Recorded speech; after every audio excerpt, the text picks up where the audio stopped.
It's been reported that Manchester United have accepted they will lose Cristiano Ronaldo this summer as they can't keep the star against his will. He failed to turn up to training for the third straight day. If you look back to last season, scored 18 goals in 30 appearances. And for more on the future then of CR7, we're joined by a man who knows Ronaldo very well.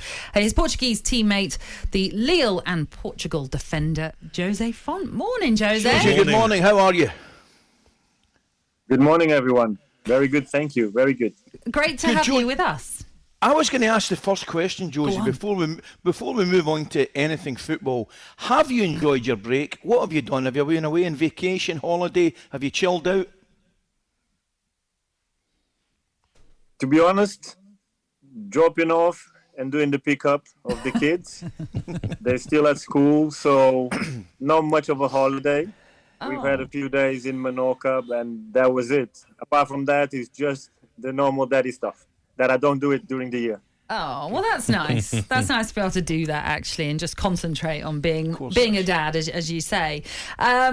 Look, it's a difficult one, isn't it? Ali McCoy was just saying there about not sure where Man United are going to finish next season. I don't know if that's down to the fact you're not sure of the Cristiano Ronaldo factor, and then maybe him not being in the team weakens them considerably. What can you tell us, Jose, that you know on the situation of your teammate for Portugal, Ronaldo? Not much. No? Not much. No. What I do know is that the man loves Champions League. The man, really appreciates the Champions League and believes it's the best competition in the world and where he needs to perform to win his Ballon d'Ors. Well, I do know that. But, talking about Man United, I think they really have a good coach. I've played twice against Ajax and, I was really, really impressed with the way they play, their philosophy. Do you think as well, it's yes, he wants to play Champions League, but he wants to be winning trophies, league titles as well? And because Manchester United are so far off, do you think that's something that's on his mind as well? Absolutely, Gabby. Right on the nose. He needs to be winning trophies, to be competing for them trophies, for them Ballon d'Or. So he wants to win. He's a serial winner, as you know, as everyone knows. So he might be looking at the squad and thinking, am I going to be able to win some titles, some trophies this year? Maybe he doesn't believe it. I don't know. Only him can say. George, I was going to ask you, my friend, looking at Ronaldo, it's clear he's not going to be playing Champions League football in Manchester United next year. And I don't personally see him staying in England if he leaves Manchester United.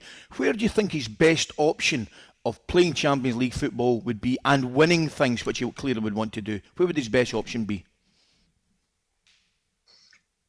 It's tough. Would he go back to Madrid? That would be for himself, going back to Real Madrid would be the best, for sure. If Madrid wants him back or not, that's a different question. But you look at what I think was Lothar Matthaus said about Ronaldo was quite interesting, saying that if you had the opportunity to have him, you would have him. You'd give it a go. So Bayern Munich would be also interesting for sure for him because he can win trophies and he will be competitive in the Champions League. And another country to dominate, shall we say, because he's done that pretty much in every country he's gone to play in. I want to ask, it's still up in the air. We've no idea what's going to happen with Ronaldo, but it does feel as though his future now lies away from Manchester United. And you were saying there, Jose, about your own summer. You've not really had much of a break. So when does your pre-season? Are you back in pre-season now? Yes, we've started almost a week ago. Yes. And what are your expectations for this coming season with Lille? Well, we have a new manager. Paulo Fonseca came in.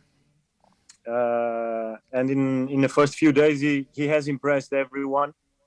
Very hands-on, good philosophy. He knows what he wants.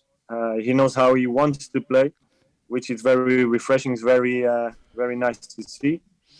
We're still waiting on some players, still waiting on some signings, but the objective is always to fight for the top four. The objective is always to fight win games and to be competitive, and that's what we want to do. Try to be competitive and fight with PSG at the front. I wanted to ask you. Sorry, Ali. I wanted to ask you about Gaultier, because you played under him, didn't you?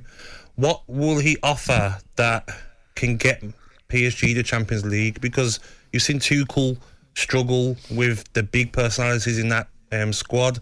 You've seen Pochettino struggle to get them to the Champions League and win it. So, will Gaultier, what will he offer to finally get them over the line? So Ancelotti tried, Tuchel tried, Pochettino tried. A lot of people have tried. So it's a tough one. What I do know about Christophe Galtier is that he's very experienced, a very, very good man-manager, great personality. He has something about himself, a nice aura about himself. He's a very funny guy.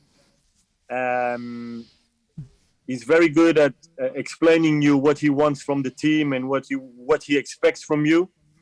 Knows the French football better than most. He's very clever in how he deals with the press and how he deals with everything that surrounds him.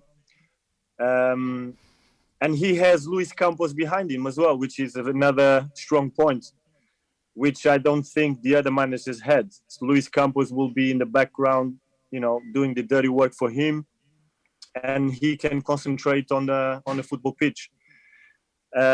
He does have big egos, big players, and it will be a challenge to deal with all of them. But I trust that he's more than capable to do it.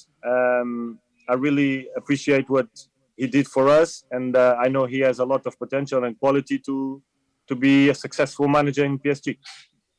Jose, is that one of the problems at PSG, that perhaps previous coaches and managers haven't managed to counter? The fact that they have, without doubt, got brilliant players, but you wouldn't, in terms of the Champions League, say they're a brilliant team. Is that the problem that a lot of the coaches have had to mix and blend? You mentioned the egos together. Ali, I think the problem is, in today's day and age, if you're not a team, if you have, for example, 2 or 3 players that are not running back, you're not going to win against the big teams, because Man City, Liverpool, Bayern Munich, even Real Madrid last season, Benzema was doing the dirty work in running back, tracking back. So if you're not tracking back, if you have 3 players not tracking back, you're going to be in trouble. Doesn't matter how good you are going forward. You're going to be in trouble of conceding goals. So I think he needs to get them, really solid defensively, because offensively we know what they are capable of. Is that something you look at when you play against PSG? Because they don't track back. You try and get your fullbacks to push on. 100% on the counter. Try and hit them on the counter attack, because we know if you get past them 3 players, the front players, you'll have the space to then attack. So last year and the years before was definitely one of our strategies. talkSPORT Breakfast, waking you up Monday to Friday morning from 6 a.m. on AM, on DAB, via the talkSPORT app and on your smart speaker. talkSPORT.